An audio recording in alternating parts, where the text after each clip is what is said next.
আসসালামু আলাইকুম ওরহমতুল্লাহি ওয়াবারাকাতু। কিছুদিন আগে আমি একটা ভিডিও আপলোড করেছিলাম নীলের দেবদেবী ও ক্যারেক্টার সম্পর্কে, যেখানে আমি আপনাদের বলেছিলাম বর্তমানে মানুষ যেই দেবদেবীর উপাসনা করছে বা পূজা করছে তার ভিতর বেশিরভাগ সব ডিমন বা শয়তান। যেখানে আমি একটা দেবতার কথা বলেছিলাম, আর সে হলো হিন্দু গড শিবা। শিবাকে হিন্দু মাইথোলজির ভিতর পাওয়া যায়, এবং শিবা হিন্দু ট্রিনিটির একটা অংশ, যাকে god of destroyer, god of knowledge আরও বিভিন্ন নামে ডাকা হয়।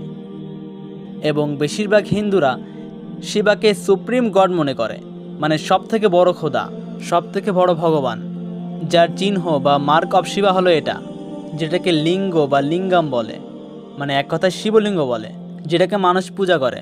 এখন লিঙ্গর যে মিনিং আসে সেটা হলো জেন্ডার বা পিনাস, কেননা যেইভাবে স্ট্রাকচারটা বানানো হয় দেখতে একদম প্রাইভেট পার্টের মতো মনে হয়। তবে হ্যাঁ, কিছু লোক আপনাদের বলবে যে এটা মিনিং আলাদা, এটা স্পিরিচুয়াল মিনিং আছে, সায়েন্টিফিক্যাল মিনিং আছে, এটা প্রাইভেট পার্ট বা এই জাতীয় কিছু না। হিন্দু স্ক্রিপচার এটা ক্লিয়ার ইশারা দেয় যে এটা শিবার প্রাইভেট পার্ট। এখন দেখুন, হিন্দু স্ক্রিপচারের সাথে বাইবেলের কন্ট্রাডিকশন, ফালতু কাহিনী কিছুই নেই। এটাই কারণ, শিবার যে কাহিনী, শিবলিঙ্গর যে কাহিনী, সেটার অনেকগুলো ভার্সন হয়ে গিয়েছে। যেটা সব থেকে ফেমাস সেটা হলো একবার শিবা ভিখারির রূপ নিয়েছিল, সেটাও আবার কোনো কাপড় ছাড়া, আর সে দারুভা নাম জঙ্গলে ঘুরতে থাকে। সম্ভবত আমি ঠিকই বলেছি তার নাম। তো যেই জঙ্গলে শিবা গিয়েছিল তাও কোনো কাপড় ছাড়া, ওই জঙ্গলেই কিছু ঋষি থাকতো তাদের পরিবারের সাথে। তো যখন ঋষিরা দেখতে পেল যে একজন ভিখারি মানুষ, তাও কোনো কাপড় ছাড়া, তাও ডিরেক্ট ন্যাংটা হয়ে তাদের স্ত্রী এবং বাচ্চাদের সামনে দাঁড়িয়ে আছে, তো তখন ওই ঋষিরা শিবাকে ধরে পিটানো শুরু করে। এটা তো একদম সাধারণ বিষয়, তাদের জায়গায় আপনি হলে আপনি হয়তো এই কাজটাই করতেন। এখন শিবপুরাণ অনুযায়ী, যেটার ভার্স মাত্র আমি আপনাদের সামনে ওপেন করলাম, একবার শিব একটা জঙ্গলে একজন ঋষির সাথে দেখা করতে গিয়েছিল, কেননা ঋষি শিবার ভক্ত ছিল। তো শিবা তার রূপ বদলায়, সে দেখতে খুব অ্যাট্রাকটিভ ছিল কিন্তু পুরাই ন্যাংটা ছিল, এবং সে তার সম্পূর্ণ শরীরে ছাই লাগিয়ে রেখেছিল, এবং সে তার লিঙ্গ ধরে বিভিন্ন ধরনের খেল তামাশা দেখানো শুরু করে, ঋষিদের বিনোদন দেওয়ার চেষ্টা করে। কিন্তু ঋষির যে স্ত্রীরা ছিল তারা তাকে দেখে ফিদা হয়ে যায়, কেউ তাকে দেখে লজ্জায় পড়ে যায়, আবার কেউ তাকে দেখে দিওয়ানা হয়ে যায়। কেমন জানি তারা কোনো জাদু দ্বারা প্রভাবিত হয়েছে, কেউ তাকে জড়িয়ে ধরে, আবার কেউ তার হাত ধরে ঝুলে থাকে। তো এটা দেখে ওই ঋষিরা শিবকে অভিশাপ দেয় যে তোমার যে লিঙ্গ, তোমার যে প্রাইভেট পার্ট, সেটা খুলে মাটিতে খসে পড়ুক। আর ঠিক এমনটাই হয়। যখন শিবের প্রাইভেট পার্ট খুলে মাটিতে পড়ে, তখন পুরো ধ্বংসযজ্ঞ শুরু করে দেয়। যেখানে তার প্রাইভেট পার্ট পড়তো সেখানে সব কিছু জ্বলে যেত, ওটা স্বর্গ নরক আসমান জমিন সব জায়গায় ধ্বংসযজ্ঞ শুরু করে দেয়। এটা দেখে সমস্ত দেবতারা পেরেশান হয়ে পড়ে। আর যখন এইসব ঋষিরা দেখে তখন তারা ব্রাহ্মার কাছে যায়। ব্রাহ্মা এটা আগেই দেখেছিল, কেননা এটা তো একদম সাধারণ বিষয় যে কোনো মানুষের প্রাইভেট পার্ট সমস্ত জায়গায় ধ্বংসযজ্ঞ শুরু করে দিয়েছে, তার তো অবশ্যই প্রবলেম হবে, তার রঙ্গলি ভঙ্গ হচ্ছিল। তবে আমি যে ভাসটা পড়ছি সেটা অনুযায়ী যে ঋষি ছিল সে খুব দুঃখী হয়ে যায়, দুঃখী হয়ে ব্রহ্মার কাছে যায়। তারপর ব্রহ্মা তাকে ঝগড়া দেয়, বলে তুমি বুদ্ধিমান মানুষ হওয়ার পরও এমন বোকার মতো কাজ কিভাবে করো। তিনি শিবা ছিলেন। এখন এটা খুব সাধারণ বিষয়, যে কেউ হোক, আপনার বিবি বাচ্চা বা ছেলে মেয়ের সামনে যদি এভাবে সে দাঁড়িয়ে যায়, আপনি অবশ্যই এই কাজটাই করবেন।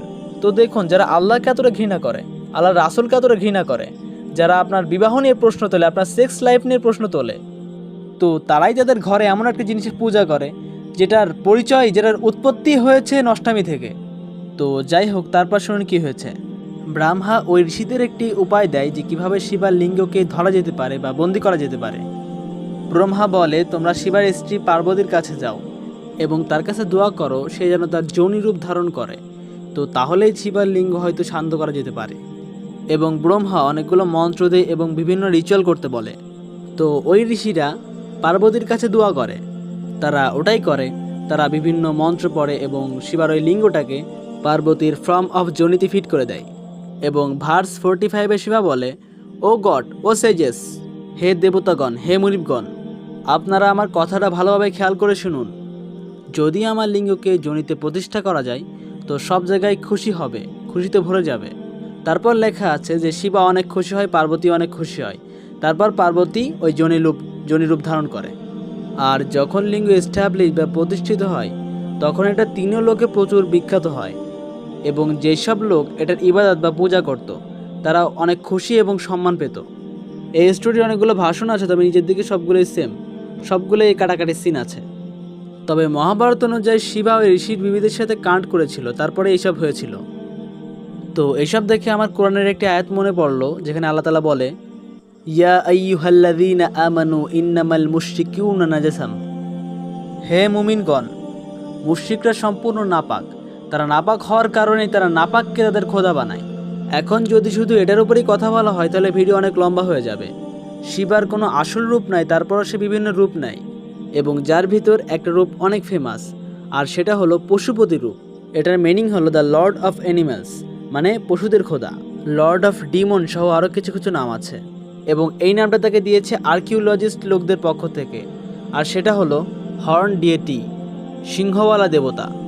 কেননা এটার একটা সিল ডিসকভার করা হয়েছে যেটা কিনা 5000 বছর পুরনো বলা হচ্ছে, এবং একে এটা বলা হচ্ছে যে এটাকে হারাপ্পান সিভিলাইজেশনের সময় হয়তো বানানো হয়েছে, যেই সিভিলাইজেশন ইন্ডিয়ার নর্থ এবং ওয়েস্ট সাইডে ছিল 5000 বছর আগে। আপনারা অনেকেই হয়তো মহেঞ্জোদারোর নাম শুনেছেন, ধারণা করা হয় এটা তার টাইমের। এখানে আমরা একটা গডকে দেখতে পাই যেটার শিং আছে, আবার এর যে পাওটা সেটা অনেকটা ছাগলের মতন, যাকে আবার পশু পাখি ঘিরে রেখেছে। এখন বেশিরভাগ লোক এটা বলছে যে এটা শিবার পশুপাতি রূপ, আর আমি যখন এই জিনিসটাকে দেখলাম তখন আমার ব্যাপমিটের কথা মনে পড়লো।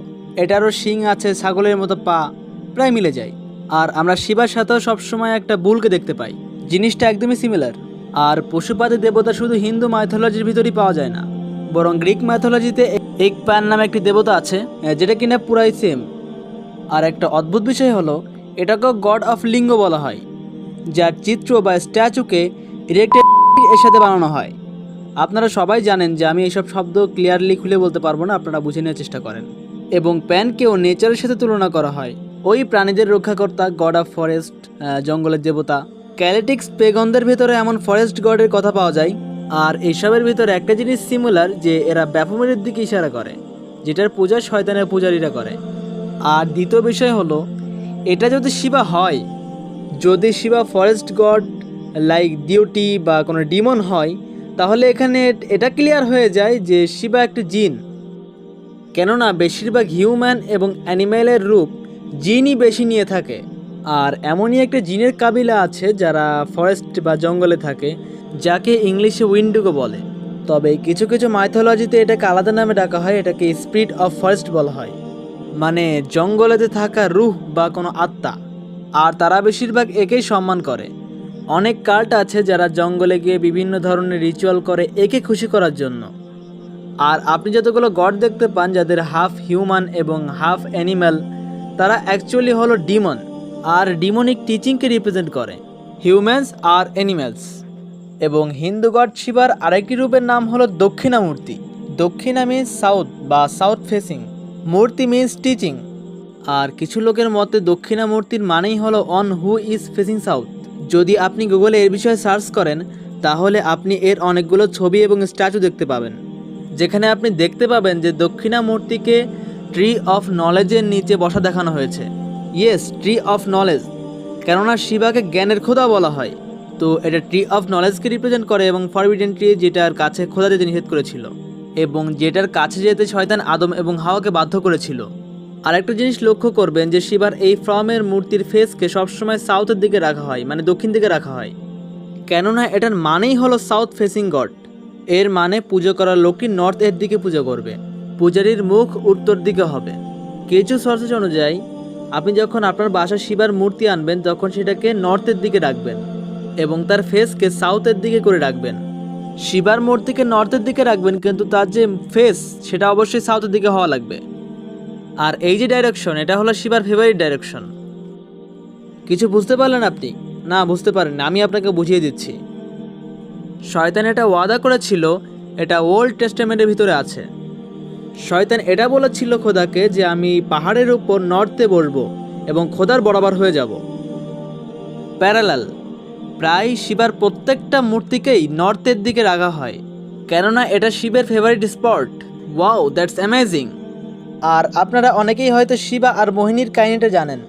আমি বেশি গভীরে যাচ্ছি না, তবে কিছু লোক বলে যে শিবাকে ডিস্ট্রয় এজন্য বলে কারণ সে ডিজায়ারকে ডিস্ট্রয় করে। তাদের আমি এটা বলতে চাই যে যে লোক নিজের ডিজায়ার কন্ট্রোল করতে পারে না সে কিভাবে আপনার ডিজায়ার ডিস্ট্রয় করবে। তো যাই হোক, শিবের আরও একটি ফেমাস বা জনপ্রিয় ফর্ম আছে যেটার নাম হলো অঘরী। আর বেশিরভাগ যে ঋষি মুনি আছে তারা এর মতোই জীবনযাপন করে, মানে অঘরীদের মতো তারা শিবাকে ফলো করে। এবং তাদের ভিতর ভালো মন্দ কিছুই থাকে না, তারা ন্যাংটা ঘুরে বেড়ায়, তাদের ভিতর লজ্জা থাকে না, হায়া থাকে না। তারা ব্ল্যাক ম্যাজিক করে, ইউয়ান ফ্লেস, এমনকি মৃতদেহ করে। মানে এরা জঙ্গল থেকে এত রিচুয়াল করে যে এরা ডিমনিক এন্টিটির সাথে পজেস হয়ে যায়। কিন্তু হিন্দু ধর্মের ভিতর এদের সম্পূর্ণ পবিত্র মনে করা হয়।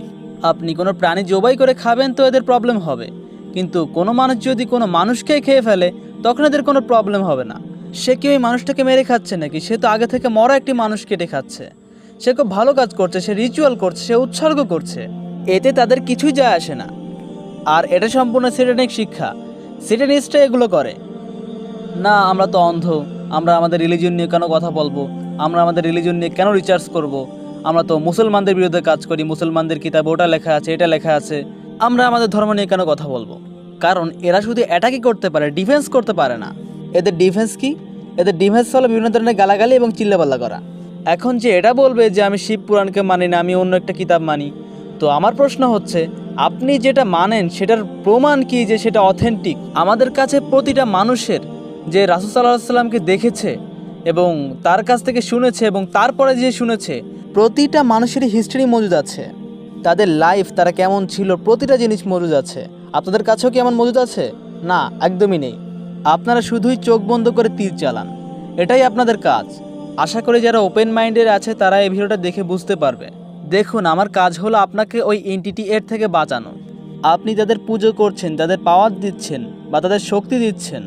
তো যাই হোক, আশা করি ভিডিওটি আপনার ভালো লেগেছে। ভিডিওটা ভালো লাগলে অবশ্যই একটি লাইক করবেন এবং চ্যানেলে নতুন হলে অবশ্যই সাবস্ক্রাইব করবেন এবং আপনাদের মতামত কমেন্টে জানাবেন। দেখা হচ্ছে নতুন কোনো ভিডিওতে, তত সময় আল্লাহ হাফেজ। हम वहाँ जाके वापिस नहीं आएंगे, ढूंढते ढूंढते लोग थक जाएंगे। हम वहाँ